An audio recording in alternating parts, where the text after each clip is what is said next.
And new research shows states that restricted abortion access this year were already more likely to have significantly higher maternal and infant death rates. The Commonwealth Fund, a nonprofit research group, found maternal death rates in 2020 were 62% higher in states that implemented abortion restrictions compared to states where abortion remains accessible. Senior national policy reporter Ann Flaherty joins me live now for more on this. And I want to be clear, this report is looking at data from before new abortion restrictions were implemented. So what's the implication here?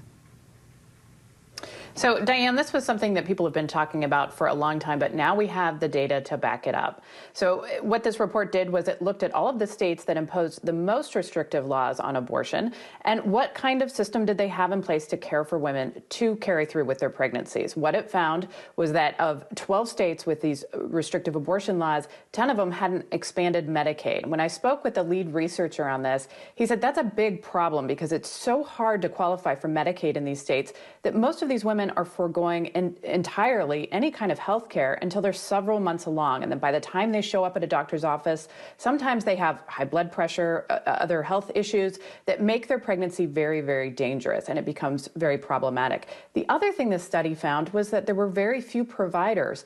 And one thing that we're hearing is that there are some providers that don't want to operate in states with these really restrictive laws.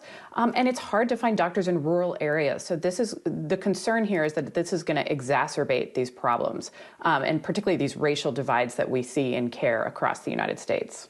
Now, abortion rights advocates have long argued that states leading the charge on abortion bans are also the least equipped to care for women giving birth. But Republicans have argued that it is possible to restrict abortions while also improving care for pregnant women. So are there any efforts in play to do that, to improve care? And could this be a rare area of bipartisan support?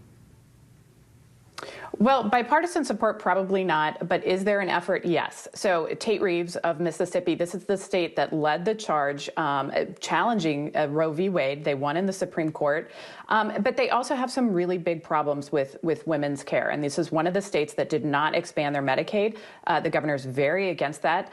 He says that he doesn't think it's sustainable financially in the long term. There are problems with the program, so he wants to look elsewhere. He wants to double the amount of funding that goes into these pregnancy resource centers. But these are not a lot of Democrats and abortion rights supporters say that these resource centers can be misguiding. They might put out misinformation. They're very, very skeptical about putting money toward these resource centers. So then the question becomes, can the state turn it around and provide women health care, find the doctors to do it, add more birthing centers? And all of that remains to be seen. All right. So where does this battle over abortion rights go from here? So I think, Diane, this goes to the medication abortion. So this is the abortion pill that you can take early on in pregnancy. We've reported about this extensively. I've spoken with online sites that procure these pills overseas and will ship them to women inside the United States. This is, of course, illegal and against federal regulation, but there's very little that most of these states and the federal government can do to stop it. The FDA warns people not to take their medications from overseas, but we know that this is happening. So I think that debate is going to heat up in coming months. All right, Ann Flaherty, thank you. Hi, everyone. George Stephanopoulos here. Thanks for checking out the ABC News YouTube channel. If you'd like to get more videos, show highlights, and watch live event coverage, click on the right over here to subscribe to our channel. And don't forget to download the ABC News app for breaking news alerts. Thanks for watching.